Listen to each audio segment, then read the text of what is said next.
আসসালামু আলাইকুম ওয়া রাহমাতুল্লাহ। প্রিয় জামালগঞ্জবাসী ভাই ও বোনেরা, আপনারা কেমন আছেন? সবাই ভালো আছেন? মাঘ মাসে কড়া রোদ, বসে আছেন খোলা মাঠে, তাও ভালো আছেন? আলহামদুলিল্লাহ আলহামদুলিল্লাহ আলহামদুলিল্লাহি রাব্বিল আলামিন ওয়াসসালাতু ওয়াসসালামু আলা রাসূলিহিল কারীম ওয়া আলা আলিহি ওয়া সাহবিহি ওয়া আহলি বাইতি আজমাইন। আমি শেরপুর থেকে আসতে আসতে শুনতে পাচ্ছিলাম সকাল 9টা থেকে এখানে অনেকে চলে এসেছেন। যদি তাই হয় তাইলে 5 ঘন্টা, আর আপনাদেরকে বিরক্ত করা আমার জন্য ঠিক হবে না। আজকের এই নির্বাচনী জনসভার সম্মানিত সভাপতি জেলা আমির জনাব আব্দুল সত্তার ভাই, মঞ্চে বসা 11 দলের সম্মানিত নেতৃবৃন্দ, আসন্ন নির্বাচনে জাতীয় সংসদ 5টি আসনে পদপ্রার্থী বৃন্দ, শহীদ পরিবারের সদস্যবৃন্দ, এই জামালপুরের জুলাই যোদ্ধাবৃন্দ, ভাই এবং বোনেরা, সাংবাদিক বন্ধুগণ, প্রশাসনের দায়িত্বরত কর্মকর্তাবৃন্দ, অনেকগুলা বক্তব্যই আপনারা শুনেছেন। আমার বক্তব্য তাই, তাদের বক্তব্য যা, আমারও বক্তব্য তা। তারপরেও যেহেতু দাঁড়িয়েছি, 2-1টা কথা বলেই বিদায় নেব। আগামী 12 তারিখ ইনশাল্লাহ দেশের বাক পরিবর্তনের নির্বাচন। এ নির্বাচন 8 নয়, 14 নয়, 18 নয়, 24 নয়, এই নির্বাচন 26। এই নির্বাচন 1400 শহীদের রক্তের উপর দাঁড়িয়ে নির্বাচন। এই নির্বাচন 34,000 আমাদের ছেলেমেয়েদের পঙ্গুত্বের নির্বাচন। এই নির্বাচন আয়নাগরের অন্ধকার যুগের অবসানের পরের নির্বাচন। এই নির্বাচন জামাতে ইসলামী সহ সকল তৎকালীন বিরোধী রাজনৈতিক নেতৃবৃন্দের দুনিয়া থেকে বিদায় নেওয়ার পর শহীদ পরিবারগুলোর হাহাকারের অবসানের নির্বাচন। এই নির্বাচন অতীতের 54 বৎসরের যে রাজনীতি ফেসিবাদ তৈরি করেছে, সেই বস্তা পচা রাজনীতির কবর রচনার নির্বাচন। অতএব এই নির্বাচনকে নিতে হবে সেই দৃষ্টিকোণ থেকে ইনশাআল্লাহ। নির্বাচনে কয়টা ভোট? প্রথম ভোট হার পক্ষে ইনশাআল্লাহ। হা জিতলে বাংলাদেশ জিতবে, হা পরাজিত হলে বাংলাদেশ পরাজিত হয়ে যাবে। আমরা কি বাংলাদেশকে জিতাবো না পরাজিত করব? ধন্যবাদ আপনাদেরকে। হা মানে আজাদি, না মানে গুলামি। যারা আবার আমাদের গলায় গুলামির জিঞ্জির পরাতে চায়, তারাই কেবল হা বুটের কথা বলতে পারে, না বুটের কথা বলতে পারে। অনেকে আছে হাও বলে না, নাও বলে না। একবার এক মাঠে মারামারি শুরু হয়েছে। কিছু মানুষ দৌড়ে পালাচ্ছে, কিছু মানুষ শুয়ে গেছে, একজন রুকুর হালতে দাঁড়িয়ে আছে। তো তারে একজন জিজ্ঞেস করলো আইসা যে তুমি এই হালতে কেন? বলে ভাই, যারা দৌড়াচ্ছে আমি তাদের দলেও নাই, আর যারা শুয়ে গেছে এদের দলেও নাই, আমি নিরপেক্ষ, এই জন্য আমি মাঝামাঝি আছি। কিছু দল তারা হা বুটের ব্যাপারে স্বস্তির সাথে কিছু বলতে চান না। আমরা তাদের কাছে বিনয়ের সাথে জানতে চাই, আমরা যেভাবে 18 কোটি মানুষের সামনে গিয়ে সব জায়গায় সবাই বলতেছি সংস্কারে হা বুট, গণভোটে হা বুট, আপনারা হা না না একটা ভালো করে বলেন। আস্তে আস্তে লুকিয়ে লুকিয়ে বলেন কেন? যদি না বলেন, বলে দেন যে আমরা সংস্কার চাই না, নতুন বাংলাদেশ চাই না, পুরানা ব্যবস্থা চাই, ফেসিবাদ আবার চাই। আর যদি হা বলেন, তাও বলে দেন যে আমরা দেশের 18 কোটি মানুষের আকাঙ্ক্ষার বাস্তবায়ন চাই। দ্বিতীয় ভোটটি ইনশাআল্লাহ আমরা দিব ন্যায় এবং ইনসাফের ভিত্তিতে আগামীর যে বাংলাদেশ কায়েম হবে সেই প্রতীকের পক্ষে। এখানে 5টা আসনের 5টাতেই দাঁড়িপাল্লার পক্ষ হয়ে ইনশাআল্লাহ 11 দলের প্রার্থীরা লড়াই করবেন। সারা বাংলাদেশে যাকে যেটা হাতে তুলে দেওয়া হয়েছে ওইটা নিয়ে ইনশাআল্লাহ তারা লড়াই করবেন নিজেকে নেতা বানানোর জন্য, তাই না? না, তারা লড়াই করবেন নিজেকে জনগণের সেবক বানানোর জন্য। আমরা আপনাদেরকে সাক্ষী রেখে পরিষ্কার বলছি, আমরা জামাতে ইসলামের বিজয় চাই না। বলুন, আশ্চর্য ব্যাপার, আপনি জামাতে ইসলামের আমির, আপনি আবার জামাতে ইসলামের বিজয় চান না, তো কার বিজয় চান?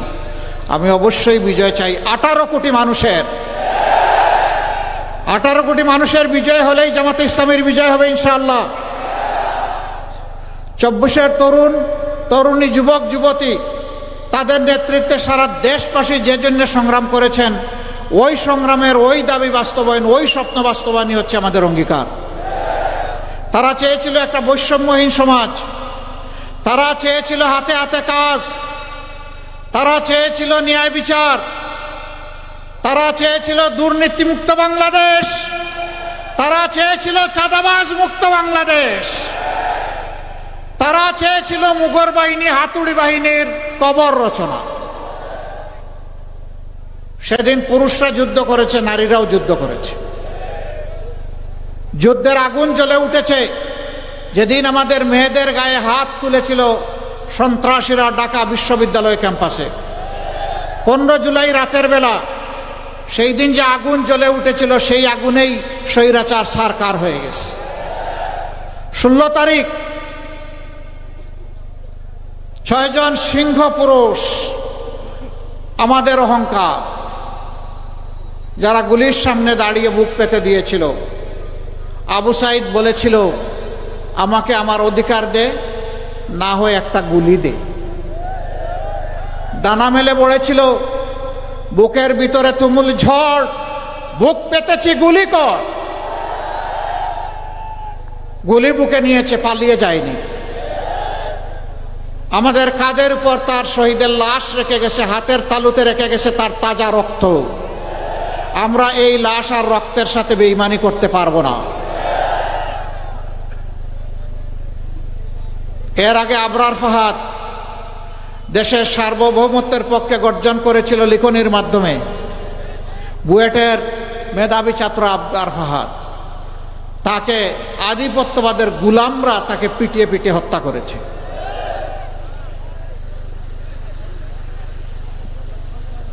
শরীফ উসমান বিন হাদি নিজেই এক বিপ্লব, বিপ্লবের সেনাপতি,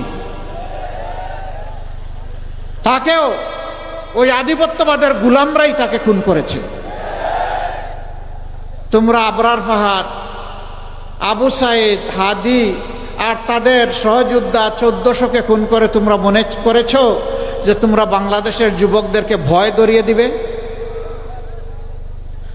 তারা তো ওই মাদের গর্ভ থেকে বের হয়েছেন, যেই মা 24-এর 4 আগস্ট উত্তরার রাজপথে 10 মাসের বাচ্চা কুলে নিয়ে রাস্তায় নেমে এসেছিলেন।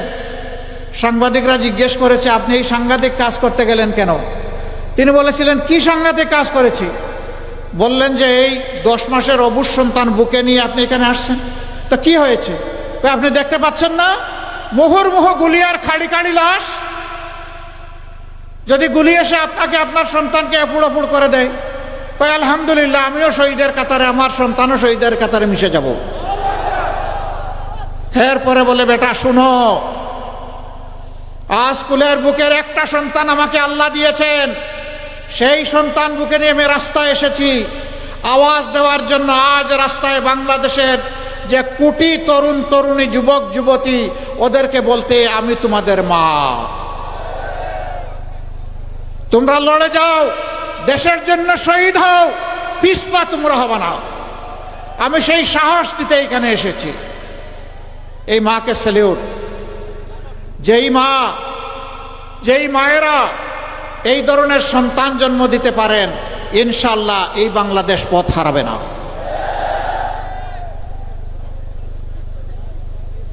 এখানে ইসলামপুরের অনেকগুলা কথা বলা হয়েছে, দুঃখ দুর্দশার কথা।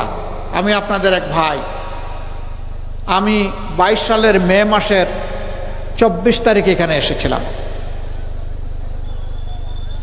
তখন একটা ভয়াবহ বন্যা হয়েছিল।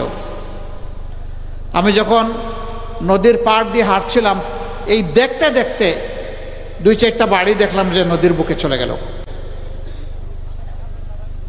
সেখানে মায়েরা এসেছেন, বাবারা এসেছেন, ভাইরা এসেছেন। আমি তাদেরকে সেদিন বলেছিলাম যে আমি এখানে রিলিফ দিতে আসি নাই, আমি এসেছি আপনাদের একজন হয়ে, আপনাদের এই দুঃখের সাক্ষী হতে। আমি এসেছি একজন আপনজন হিসাবে, আত্মীয় হিসাবে, আত্মার আত্মীয় হিসাবে। কোন অবস্থায় এসেছিলাম জানেন? হাসিনার দুষ্ট লোকেরা যেদিন আমাকে টেলিস্কোপ দিয়ে খুঁজছিল কোথায় থেকে আমাকে অ্যারেস্ট করবে, আমি জীবনের ভয় করি নাই। সেই বন্যায় আমার সহকর্মীদেরকে নিয়ে আমি গোলাপানিতে ঝাঁপিয়ে পড়েছিলাম। আমি বলেছিলাম প্রাকৃতিক বিপর্যয় আল্লাহর পরীক্ষা, কিন্তু তাকে অবহেলা করা জঘন্য অপরাধ। এই পরীক্ষায় পরস্পরের পাশে দাঁড়াতে হবে। মূল দায়িত্ব ছিল সরকারের। হেঁটে হেঁটে ঘুরে ঘুরে দেখলাম সরকার আসে নাই, সরকার আসার প্রয়োজন নাই।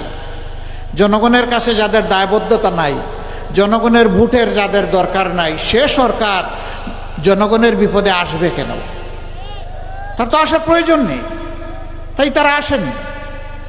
আমরা গিয়েছি, গোলাপানিতে নেমেছি, হাঁটু পানিতে নেমেছি, কোমর পানিতে নেমেছি, মানুষের প্রতি দুঃখের অংশীদার হতে।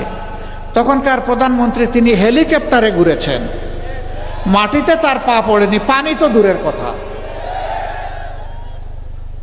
এ দিয়ে হবে না। এই দুঃখী বাংলাদেশের চোখের পানি মুছে দিতে হলে ওই পানিতেই নামতে হবে। আমরা পরোয়া করিনি জেল জুলুম হরানিকে, কারো রক্তচক্ষুকে। আমরা আল্লাহর পর ভরসা করে বাংলাদেশের এক মাথা থেকে আরেক মাথায় দৌড়াদৌড়ি করেছি। যেখানেই মানুষের বিপদ সেখানেই আমাদের উপস্থিতি। আমাদের সহকর্মীরা দারুণভাবে আমাকে ঋণী করেছেন। সামান্য একটু ইশারা দিয়েছি, ঝাঁপিয়ে পড়েছেন, আলহামদুলিল্লাহ। সেই সময়টা তো আর নির্বাচন ছিল না রে ভাই, সেই সময়টা ছিল মানবতা। আমরা ওই মানবিক বাংলাদেশটা গড়তে চাই।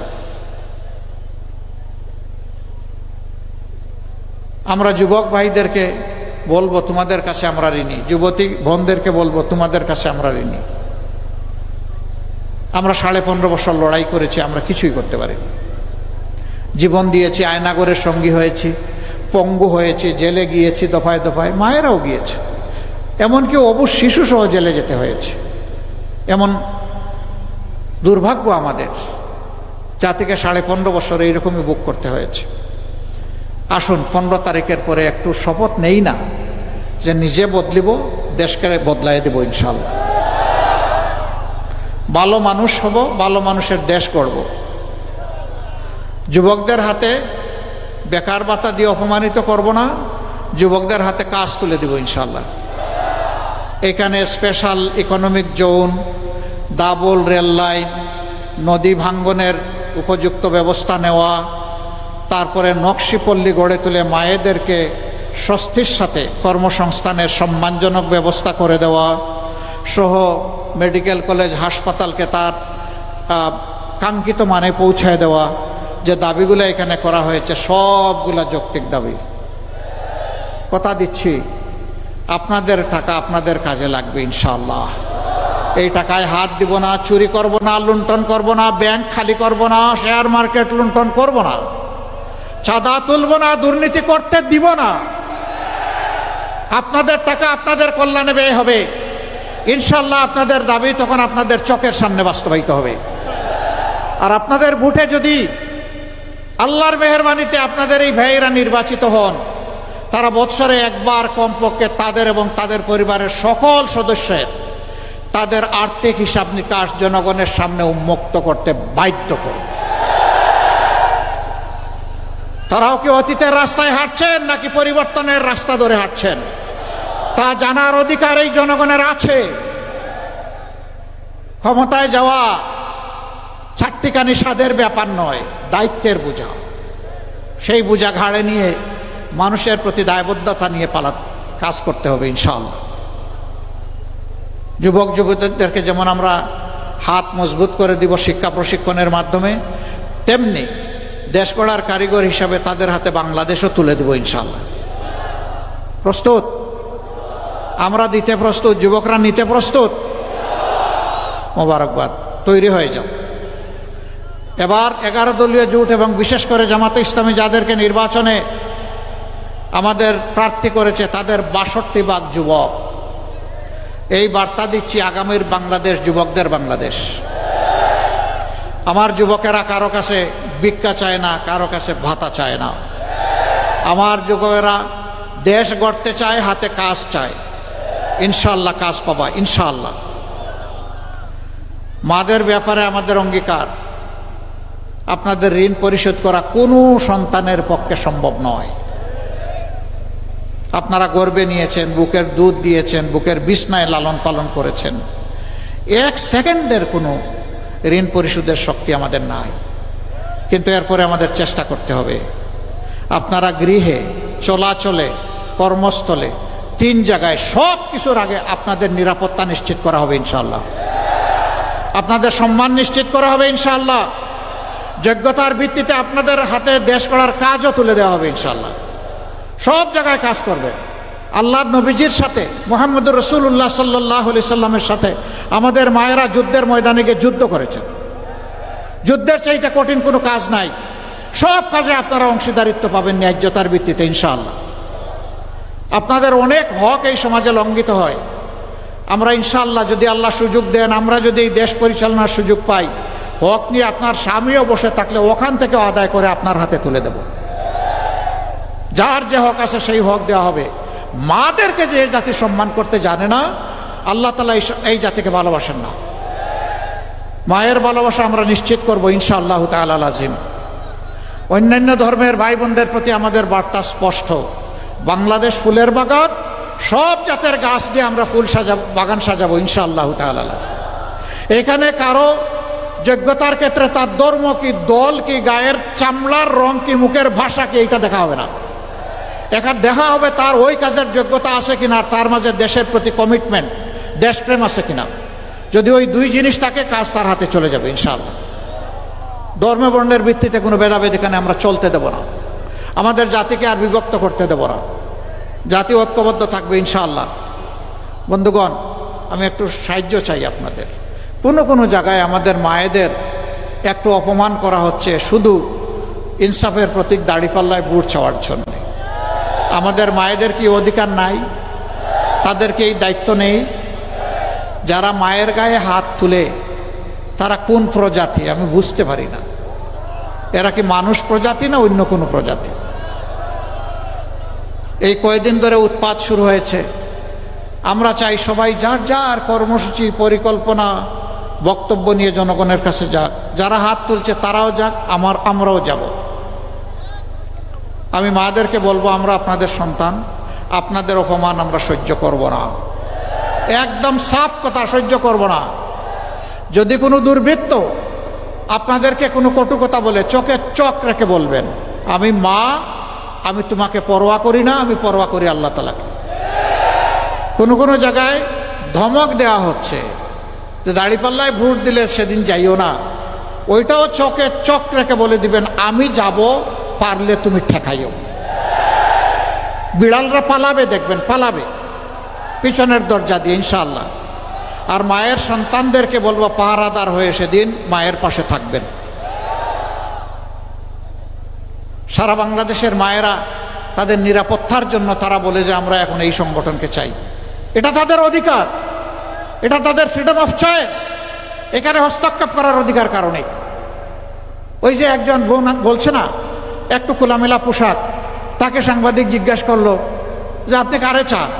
সে বলে আমি জামাতকে চাই। কেন? যে জামাতই দেশটা ঠিক করতে পারবে। কই যে তাইলে তো আপনি এই কাপড় পরতে পারবেন না। কই পরবো না, আপনার কাপড় বদলে আপনাকে শালীন পোশাক পরতে হবে, পরবো। তো জামাতের কোন জিনিস আপনার ভালো লাগে? কয় জামাতই আমার ভালো লাগে। এই যে এটা দেখে অনেকের মাথা গরম হয়ে গেছে। এক মানা লক্ষ লক্ষ কোটি মা এখন এক কথাই বলছে, আমরা আমাদের নিরাপত্তার জন্য এই 11 দলকে চাই, বিশেষ করে জামাত ইসলামকে চাই। মায়েরা বড় ঋণী করে ফেললেন আমাদের। দোয়া করবেন আপনাদের এই ঋণ যেন আমরা আমাদের সমস্ত যোগ্যতা দিয়ে পরিশোধ করতে পারি। আল্লাহ যেন এই তৌফিক আমাদেরকে দান করেন। আমি আর আপনাদের বিরক্তির উদ্রেক করব না। সকাল থেকে এসেছেন, পেটে ক্ষুধা, মানুষ যখন ক্ষুধার্ত থাকে তখন মেজাজ খারাপ হয়ে যায়, এর উপরে আবার কড়া রোদ। এই জন্য এখানে এই কথা রেখে গেলাম। আর যত কথা যত জায়গায় বলেছি সেগুলোই আমাদের অঙ্গীকার। আর এখানকার ব্যাপারে বলছি, 5টা আসন আল্লাহর রাস্তে, সভ্য, সুন্দর, দুর্নীতিমুক্ত, চাঁদাবাজ মুক্ত, একটা সাম্যের ইনসাফপূর্ণ মানবিক বাংলাদেশ করার জন্য আপনারা মেহরবানি করে আমাদেরকে উপহার দেন। আমরা আপনাদের এই আস্থার প্রতিদান দেওয়ার জন্য ইনশাআল্লাহ মহান আল্লাহর উপর ভরসা করে জান প্রাণ দিয়ে আমরা চেষ্টা করব ইনশাআল্লাহ। আপনারা দোয়া করবেন। আমি এখন ইনসাফের প্রতীক দাড়িপাল্লা 5 জন ভাইয়ের হাতে তুলে দিচ্ছি। প্রথমেই জামালপুর 1, দেওয়ানগঞ্জ, বক্সিগঞ্জ, অ্যাডভোকেট মৌলানা মোহাম্মদ নাজমুল হক সাইদি। আসেন আসেন ভাই, ডান দিকে আসেন, একটু পাল্লা দেন আমার হাতে। আলহামদুলিল্লাহ, আলহামদুলিল্লাহ। ধরেন, আপনাকে যে ধরেন, শক্ত করে ধরেন, হাত উঁচু করে। মার্কা আছে? কোন সে মার্কা? জুড়ে সুরে, আরো জুড়ে। 12 তারিখ সকাল সন্ধ্যা সারাদিন সবাই মিলে ইনশাআল্লাহ বিজয়মালা, দাড়িপাল্লা, শুকরান জাজিলা। তারপরে জামালপুর 5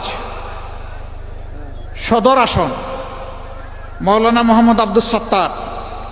সম্মানিত জেলা আমির, ধরেন শক্ত করে, সোনালি এই পাল্লা, ইনসাফের পাল্লা, ইনসাফের পাল্লা, জুড়ে সুরে ইনশাআল্লাহ 12 তারিখ ইনশাআল্লাহ বিজয় হবে। আর একটা বুট চাইব, দিবেন? সেই বুটটা হচ্ছে পুরাতন বস্তা পচা সব কিছুকে পায়ের তলে ফেলে দিয়ে নূতন বাংলাদেশের জন্য গণভোটে হা। গণভোটে কি বলবেন? হা মানে আজাদি, না মানে গুলামি। আজাদি না গুলামি, আজাদি না গুলামি। এখানে প্রশাসনের বহু স্তরের ভাইয়েরা আছেন, তাদের প্রতি কৃতজ্ঞ। তাদের ব্যাপারে একটা কথা, আমরা সবাই এদেশের নাগরিক, পরস্পরের সম্পূরক, সাহায্যকারী। আমরা ইনসাফ ভিত্তিক একটা দেশ করার জন্য আপনাদের আন্তরিক সহযোগিতা চাই, আপনাদের কোনো আনুকূল্য চাই না। শুধুমাত্র আপনারা নিজের জায়গায় দাঁড়িয়ে অত্যন্ত নিউট্রালিটি মেনটেন করে আপনারা দায়িত্বটা পালন করবেন। সেনাবাহিনীর সদস্যরা আছেন, বিজিবির সদস্যরা আছেন। এই 2টা বাহিনী কি করে জানেন? এই বাহিনীতে ঢোকার সময় শপথ নেয় দেশের জন্য জীবন দেব, কিন্তু আমার দেশের 1 ইঞ্চি মাটি কাউকে দেব না। তাদের তুলনা শুধু তাদের সাথে, অন্য কারো সাথে নয়। অন্য কোনো সার্ভিসে এটি নেই। পুলিশের সদস্যরা তারা দায়িত্ব পালন করছেন। এই একটা বাহিনীর দিন নাই রাত নাই, 24 ঘন্টা ডিউটি। অনেক সময় দুষ্ট লোককে দূরতে গিয়ে নিজের জীবনটাও চলে যায়। তাদের বেতন আর অন্য সাধারণ কর্মচারী যিনি 8 ঘন্টা ডিউটি করবেন একেবারে মেপে মেপে গড়ির কাঁটা দেখে, তাদের সাথে যদি পুলিশকে তুলনা করা হয় এটা বেইনসাফি। আমরা ইনশাল্লাহ দায়িত্ব গেলে ইনসাফের সাথে যার যেটা মর্যাদা সেই অনুযায়ী বেতন কাঠামো আমরা সাজাবো ইনশাআল্লাহ। সবাইকে সমান দেওয়ার নাম ইনসাফ নয়, যার যেটা পাওনা তার হাতে ন্যায্যতার ভিত্তিতে তুলে দেওয়ার নাম ইনসাফ। সেদিন সরকারি কর্মচারীরা মনের আনন্দে ইনশাআল্লাহ কাজ করবেন, কাউকে আর অন্য পথে রুজি করার কোনো চিন্তা করতে হবে না। তারা সেদিন সম্মানের সাথে, গর্বের সাথে মাথা উঁচু করে তার যোগ্যতা উজাড় করে এই জাতিকে দিয়ে যাবেন ইনশাআল্লাহ। আমরা সেই বাংলাদেশটি চাই, হাতে হাত মেলাতে চাই। এ দেশকে আর কাউকে বিভক্ত করার সুযোগ দিব না ইনশাআল্লাহ। আসুন এবার আল্লাহর নামে শুকরিয়া আদায় করে বিদায় নেই। লিল্লাহি তাকবীর, লিল্লাহি তাকবীর, ইনকিলাব ইনকিলাব, জিন্দাবাদ জিন্দাবাদ, ইনকিলাব জিন্দাবাদ। আসসালামু আলাইকুম ওয়া রাহমাতুল্লাহ।